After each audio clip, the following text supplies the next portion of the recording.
Thank you everyone for being here, and thank you to the Merge team for hosting this really incredible event. Really excited to be here. It's really an honor. It's an honor to be on stage with this great panel here. We're going to be talking about maybe the topic of the day, perhaps, which is how institutions, TradFi folks are embracing crypto and blockchain right now in March, April of 2025. So my name is Aaron Stanley. I'm the founder and CEO of a publication called Brazil Crypto Report. It's a newsletter podcast focusing on, it's English language, but focusing on adoption, digital asset adoption in Brazil, and expanding into doing more coverage of the rest of Latin America, primarily Brazil right now. But former journalist for CoinDesk, Financial Times, some other outlets. I'm joined by May Mikkels, or I'll go left to right here. So we have Coti Monteverde, who's the head of blockchain at Banco Santander. We have Mai Mikkelsen from GK8 by Galaxy. We have Federico of Manteca, local Argentine face here. And we also have Koshal from Blockdaemon, who's the head of sales in the US. So why don't we go around the horn here really quick and just do maybe a quick 30-second introduction. Coti, why don't you tell us who you are and what you do with Banco Santander? Sure.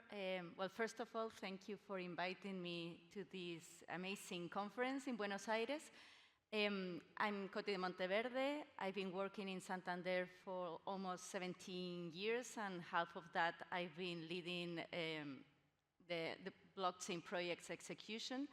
We set up the blockchain lab like 9 years ago, more or less. And right now, well, I'm focusing on helping all our banks around the world in engaging with digital assets. Hi, everyone. May Mikkelsen.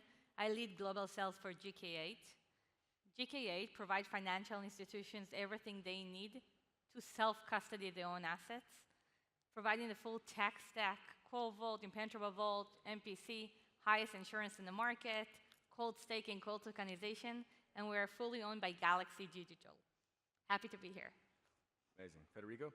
Hi, hello, I'm Federico. Glad to be in this panel. I'm the co-founder and CEO of Manteca. We provide APIs for financial institutions and fintechs to buy and sell crypto for their end users, and ramp on, ramp off as well for Web3 companies or neobanks.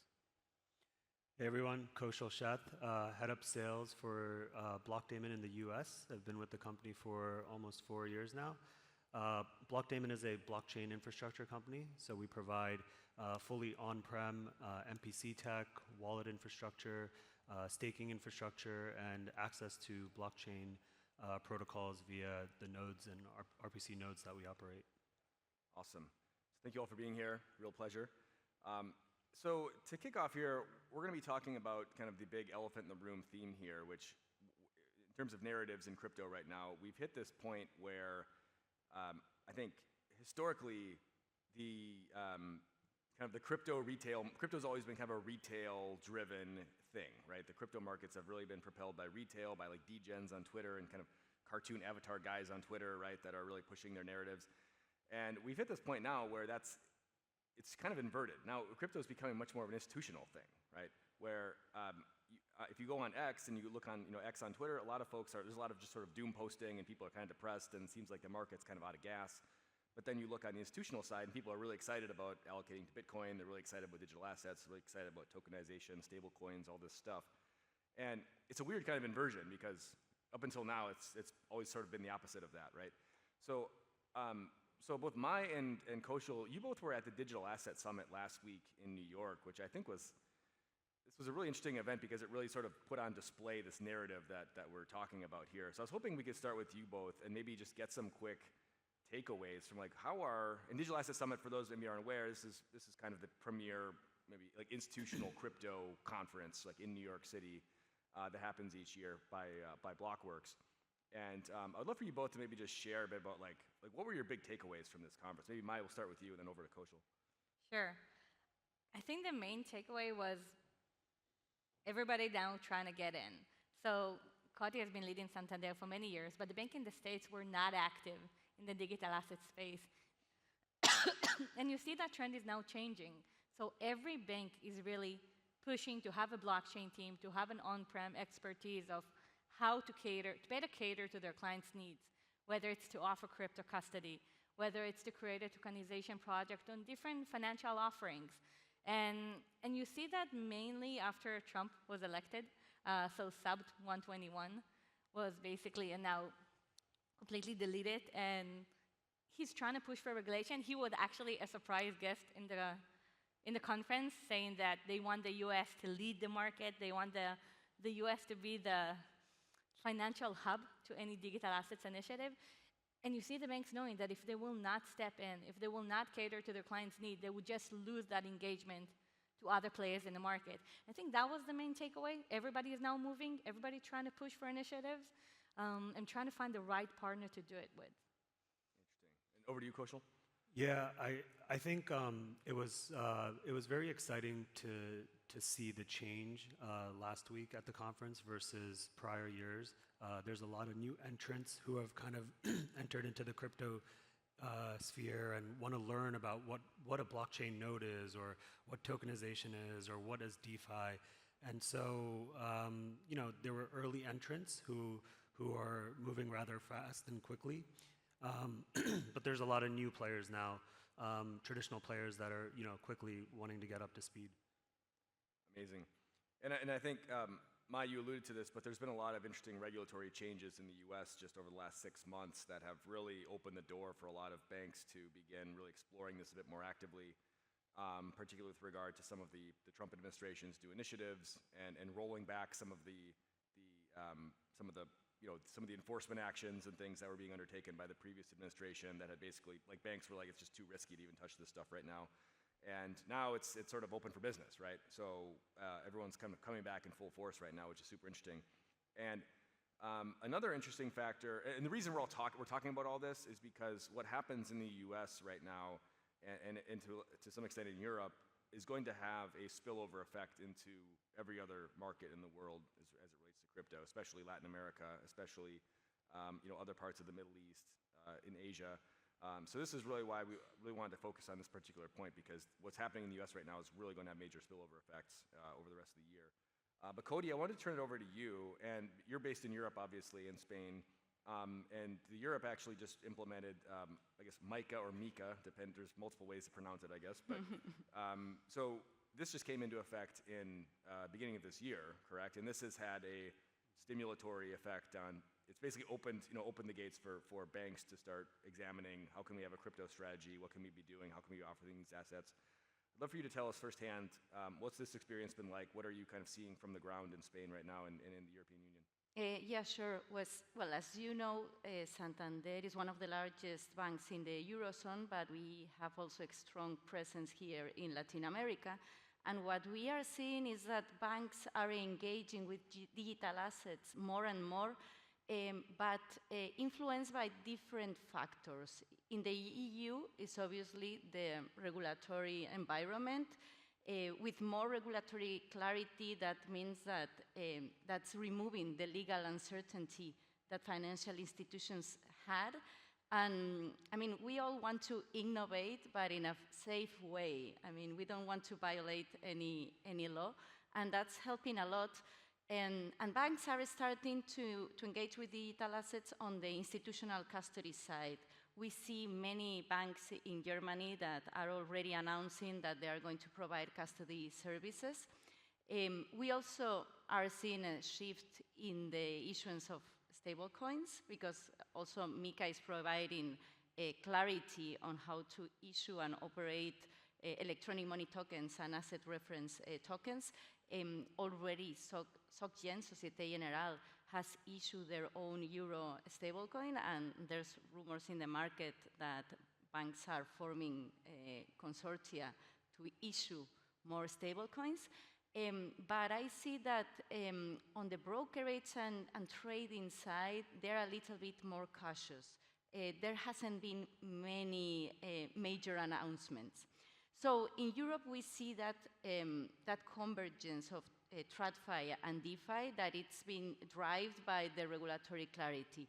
On the other side, here in LATAM, the driver has been something different. It has been the demand of the customers and the market conditions. So there's many banks in Brazil, for example, that are already offering crypto trading for their clients.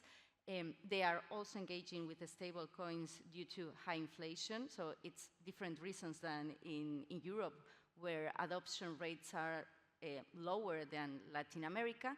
And we see that regulation is coming. So in the case of Brazil, we expect it to be ready by June. Here in Argentina, it's some days live. So I see that there's higher engagement of financial institutions in both regions, but for different reasons. That's great. Thank you for that color. This is a good chance to kick it over to Federico here. Would love your thoughts on kind of the state of, like, what are you seeing on the Argentine side here? I know there's been some kind of regulatory back and forth here. I mean, I think there's some other panels on Argentina regulations. Maybe we don't have to go like super deep into that, but would love for you to give us kind of the state of play on the Argentina front right now. Yeah, so Argentina, because of their infinite number of regulations in the last 6 years, made crypto heaven for the users. So we see mainly stablecoins. I think stablecoins were built for LATAM, especially Argentine people.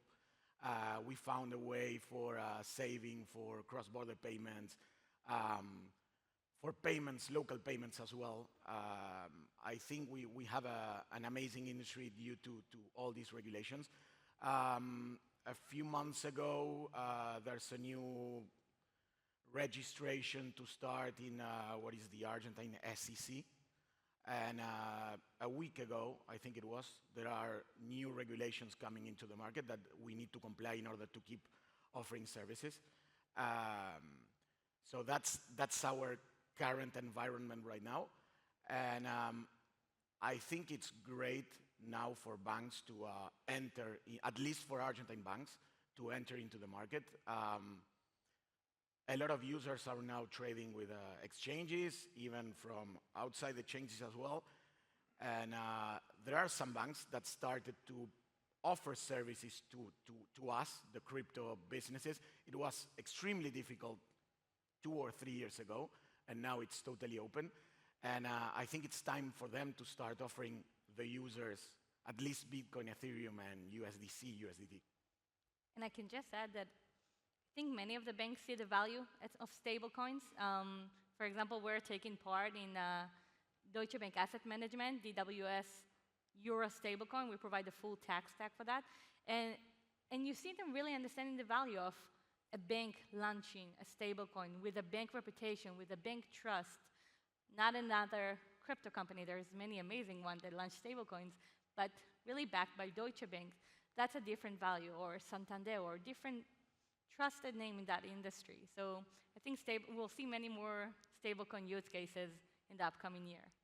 Yeah, just to add, I think that the maturity of the industry, I mean, we are now, if we started, let's say, 2009, so we have more than 10, 12 years. And I understand that banks needed to wait in order to have great custody and other great stuff. So definitely it's time for them to enter the market. Well, and this is an interesting. I was going to ask this question later in the panel, but maybe since we touched on it here, we'll bring it to the front here. But I think when you're talking about banks inherently have to have trust. They have to be trusted by their customers, right? That's kind of like their main value proposition, essentially, that they're selling. It's like, okay, crypto exchanges, crypto platforms, like sometimes they get hacked, sometimes the money disappears, sometimes you get rug pulled, whatever. But like for a bank, like there's zero tolerance for that. Like if I'm custodying at Banco Santander and all of a sudden my coins just disappear, that's bad, right? So I'd love to maybe talk about we have representatives from both banks and also folks who provide these types of services to banks here on this panel. So I'd love to maybe talk about like what's the difference in maybe the level of quality, the level of the standard, what's the delta between like, okay, if you're offering these services via a bank or you're offering these services via just a regular crypto exchange, like what are the maybe the differences that we have to kind of account for in terms of the security and the safety and just really ensuring that like trust with the customer? I don't know who wants to take that one first. You want to go for that one? Okay. Sure. I think the building block for any custody, any blockchain initiative is custody. Once you have custody, you can build on top of it different financial offering. Once you're managing the assets, once you build that relationship with your clients. So when it comes to the world of key management, it's really divided to the way you're designing and managing it, whether it's a, so let me take it from this. So the word of key management is divided into a few main segments. A warm and hot wallet, which is usually the MPC, multi-party computation, where you take the private key, split it into 3 shards, and then usually if 2 out of the 3 computers that involved in the signing ceremony sign on the transaction, you have a signed transaction. Then you have the cold vault solution. I'm saying like this because I hate saying the word cold. Blockchain is a bidirectional protocol.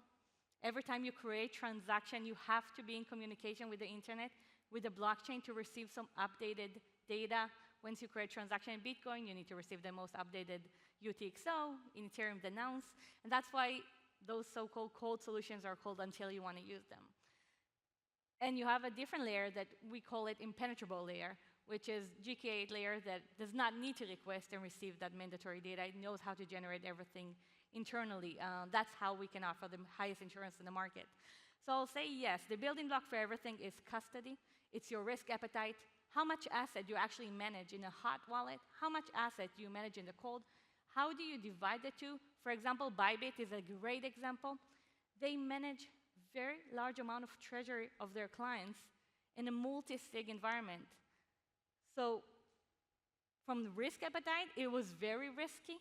Banks cannot take that risk because, as you said, if Santander would ever be hacked, that will be tragical. Santander cannot allow themselves to take upon themselves the risk. So it's really about the financial institution understanding the risk involving key management and understanding the different solutions in the market and building the right policies and governance in place to have the holistic picture of start offering digital asset services. Well, I think it's interesting because over the last probably like 6 months or so, I've developed this thesis that, I mean, people are always talking about, what's the impediment to crypto adoption by the masses, right? And at this point, I'm like, I think the biggest impediment is just people worried about getting scammed and like losing. I mean, the amount of, if you're in crypto, like the amount of phishing attacks you're getting on a daily basis is insane. Like from email, Telegram, like all these, and you only have to like click on the wrong thing once, and you're fried. You know, if you're self-custodying on your MetaMask on your browser or something, you could be 99.99%, you know, safe and secure, and then all of a sudden you click on one wrong thing, and boom, you're cooked, right?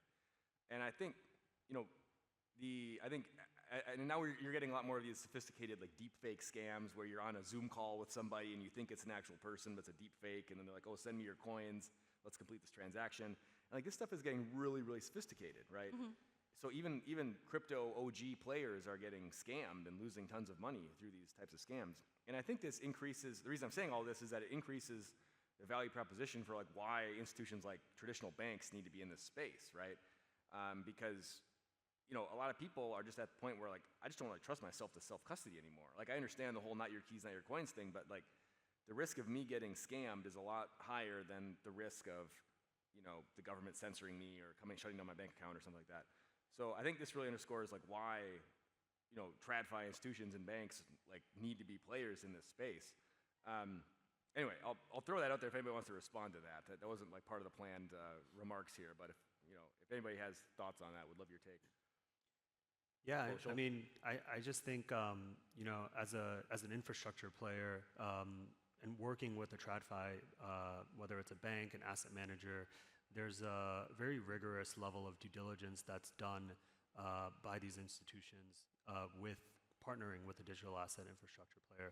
And so just having, you know, crossing your T's, dotting your I's, like being able to, I don't know, answer thousands and thousands of security questions, like that's very, very important. And sometimes people don't see what's happening on the back end.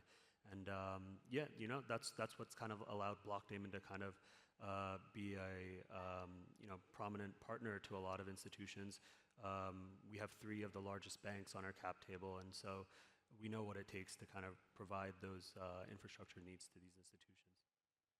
And I don't know, Cody, do you want to, since you're the banker in the group here? I don't think that one thing is better than the other. I think that there should be many options for the customers to choose from. So there will be tech-savvy people that would prefer to hold their own keys, but there will be, I don't know, old people that would trust more their bank, or just because I'm too lazy to take care about my ledger, right? So I think that there should be different options for different flavors of people.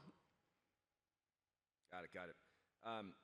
And then switching gears here slightly, I want to talk a bit about just some other narratives that are really kind of hot on the institutional side right now, especially kind of post-DAS. I think, at least I didn't go to DAS, but I was watching some of the content from it and just watching folks talking about it on Twitter and whatnot.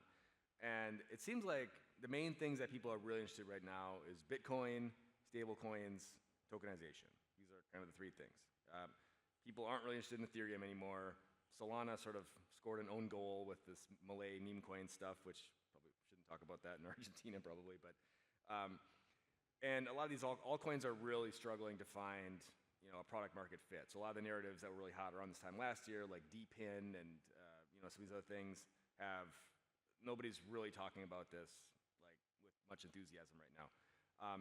So I'd love to maybe kind of go around the horn here a little bit and just get an idea of like, okay, what are the from your vantage point, like what are the narratives that like you're seeing that folks like really excited about? I mean, do you agree with my thesis here? Is there something I'm missing? Maybe Federico, maybe we'll turn it to you, and then we can kind of go around the horn here. Yeah. If we ask probably people around Latam, I mean, speaking in the retail market, they will definitely talk to you about stablecoins because they are probably using it to either bring money from outside, especially the US, because we have tons of freelancers all around Latam working for abroad. So they found a way with stablecoins to bring them to their home country.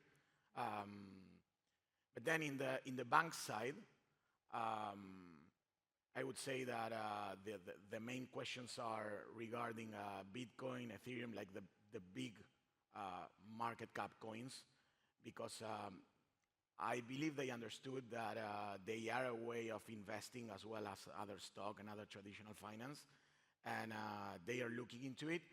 Obviously, always the big question is custody, for sure, and then some other cybersecurity stuff. But that is what is happening, at least from our point of view in LATAM. Got it. Koshal, you want to jump in there? Yeah, I agree with you. It's Bitcoin, tokenization, stablecoins. I would say, to Federico's point, like custody is one of the most important problems to solve, and I think that's very much talked about. Ethereum is still the backbone of DeFi, and I think DeFi and tokenization will have a huge part, maybe this year, maybe next year, and so I would probably say that's another one as well. I have to add that I feel like when we're talking to financial institutions, central banks, and other big players, the main question is also when it comes to stablecoin or tokenization overall is, how do you do that also in a secure way? Are you just creating a smart contract? And then if you are, who's managing the private key of that smart contract? How do you actually launch it in a secure way where you know there's no backdoors? And this is also a very important conversation that we're experiencing, that many of the financial institutions want to join that game, but just don't know how to do it in the most secure environment. So the private key of the smart contract, who can actually mint? How do we do a quorum of approvals for every minting request? And if we are, how do we limit to which addresses can actually mint, who can burn? So this is also another very big topic with the financial institutions, to build it in a way that will protect their reputation, that they will never be hacked from that as well. And then, Koti, I want to turn over to you here and talk a bit about what you have been building at Santander, because you've been, Santander's been really probably one of the earliest banks that was really, in the blockchain game even, 8-10 years ago. And I would love for, I think even Paula, who's the organizer of this conference, used to work at Santander as well, so there's a... I miss her. Yeah, so thank you for birthing her and producing this great conference here. Yeah, sure. So we set up the Blockchain Lab like 9 years ago in 2016, and we started exploring, how blockchain works. Just copy-paste the code of Ethereum and try to test it internally. Then private blockchains like Quorum appeared. We started forming some consortium to try to, trade finance use cases. We did tons of pilots and POCs, but we were more focused on the enterprise use of blockchains, because there was not regulatory clarity, and obviously banks, I mean, we don't do anything if we are 100% clear on its legal implications. I mean, we are a highly regulated institution. So it all started with enterprise use cases. And since then, we have a very extensive digital assets program. We are covering digital securities. We've issued already several digital bonds on private and public blockchains. We are covering digital cash. So we are participating in several central bank digital currencies initiatives, such as the DREX project in Brazil. We are also participating in other industry-led projects, such as Agora, that it's led by the BIS and the IIF, with 7 central banks, 41 financial institutions, trying to figure out how will be the correspondent banking of the future built on blockchain. We were also founding members of Finality International. That's a wholesale peer-to-peer payment system built on blockchain, where funds are held in central bank accounts. So it's kind of a synthetic CBDC. And on that, we already have the digital pound on production, and we are doing live proving with the Central Bank of England supervising the trials, and we are looking to expand this project in the US this year. So that's on digital cash. And on crypto, we started in 2023 in Switzerland, where we also have a private banking institution. And there, well, it's the Crypto Valley, as you know, so regulation is quite friendly. So we started offering a crypto buy wholesale to our private banking clients there 2 years ago. And we are right now working in Brazil and in Europe now that MiCA is in place to start offering crypto as well in these jurisdictions.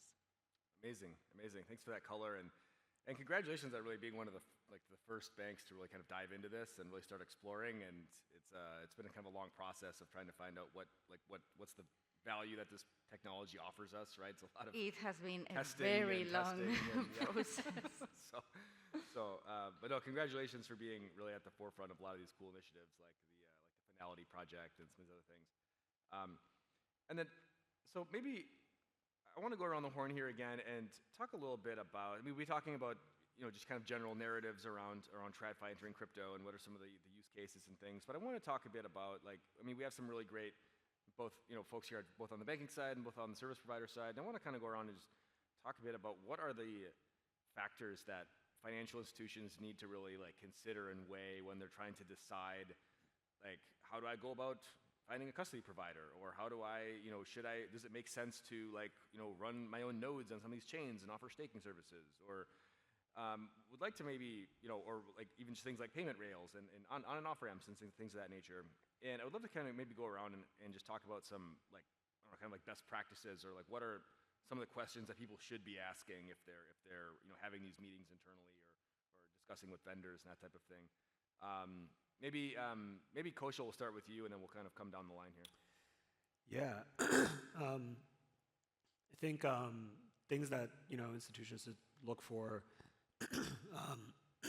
Actually, maybe go with someone else, and I'll just clear my throat. Maybe Federico, we'll start with you, and then we'll come back to Kaushal. Yeah, the questions. Probably the way, we offer the services to banks. So the way we work is we have the custody. So they should be asking us how we deal with the custody, probably, in order to avoid any legal issue. That's the main one. Then it is related to custody as well. How do we do the transfers between cold and warm and hot wallet? Probably the providers we are using as well as liquidity providers. We work with 10 around, especially in LATAM and the US. I think it's interesting for them to know which are the providers as well. And then finally, our cybersecurity stuff, the responsible people, not the name, but the number of responsible people who are in charge of doing this or this, that are a key thing in in the company, I think that those are the main big questions to ask a provider. Yeah, so back to me. I think, the question to ask is like, these blockchain infrastructure providers have been around for, we're close to a decade now. And, we have teams of blockchain engineers, we have armies of cryptographers. And so the question, that I would ask these institutions is like, do you want to build this yourself or would you rather outsource it? I think, the reason why, running nodes, we run over 200,000 nodes across multiple protocols. And, it's easy to run one node, 2 nodes, 10 nodes, and then it gets really difficult. Same thing with MPC tech, like, deploying it and operating it. Do you need a redundant provider, cold storage? So all these pieces come together, and that's where infrastructure providers come in and help out. Maya? I think banks should learn more, should explore all the options on the table. I think we saw many banks here in LATAM that try to build and publish, that they build their own self-custody capabilities, and now cancel that project as they saw the amount, as you mentioned, how much it actually costs every day to maintain that. Are they expert in security of key management? Do they have the right cryptography in place? Do that's what they really want to focus on? Do you want to maybe find a different partner that can help you with? So they should explore and learn all the options on the table. I think that many banks are now being very creative with also mix and matching. They have the ability to take the best of all worlds, some capabilities from provider A, from provider B, and provider C, and really build a very strong offering to the market that will enable them to scale very quickly with limited time and efforts that they have to put in. So I would say definitely explore the option and learn from other mistakes. So especially because we're here in LATAM and many of the banks here really try to build it themselves and pull back. What about you, Koti? What's your advice? I could be hours talking about our requirements. But so we mainly look at, I would say, 4 key factors. One of them, the most important that nobody has mentioned today, it's regulatory compliance. So obviously for tech companies may not apply, but for exchanges, brokerage, or even licensed custodians, this applies. So we look at how they comply with the regulation. That's the first thing we look at. Those providers need to understand governance, risk management, security, as we do. I mean, they should have institutional grade security. I mean, we want to avoid hacks, obviously, because I mean, banks are trusted by our clients, so we cannot fail into that. They need to have the appropriate risk management controls in place. We also look at interoperability. I mean, they need to integrate seamlessly with our core banking systems. And last but not least, I would say their operational capabilities, SLAs, 24/7 support, how they manage liquidity. So more or less, that would be the summary. Amazing. We've got a minute and a half left here, so let's do a quick around the horn of maybe any final thoughts and any predictions you have for the rest of the year, preferably controversial predictions, but they don't have to be. But anyway, why don't we start with you, Mai, and then we'll move on to the rest. I think this year, we're all talking about mass adoption, but I think we will see institutional adoptions. I think we see it very clearly now that many institutions understand that this is a huge revenue stream that they're now losing, and this is what their client wants, together with a trusted brand. So we'll see that even more massively. All right, Federico? Yeah, actually it started with the ETF of Bitcoin and Ethereum. It's definitely moving forward. And I think that this year, at least a few banks will start offering their users crypto services. I think more staking conversations around the asset managers and banks. That's probably my prediction this year. I see an explosion of stablecoin initiatives. And if the Genius Act moves forward, I see that in the US there's going to be many banks issuing their own stablecoins. Awesome. Well, thanks so much, everybody. This was a really great panel, a really fun conversation. I hope you all found this valuable, and hope you find the rest of the conference valuable as well. So please do track down our speakers afterward if you have any questions. We'll be around. So thank you, everyone, for your time.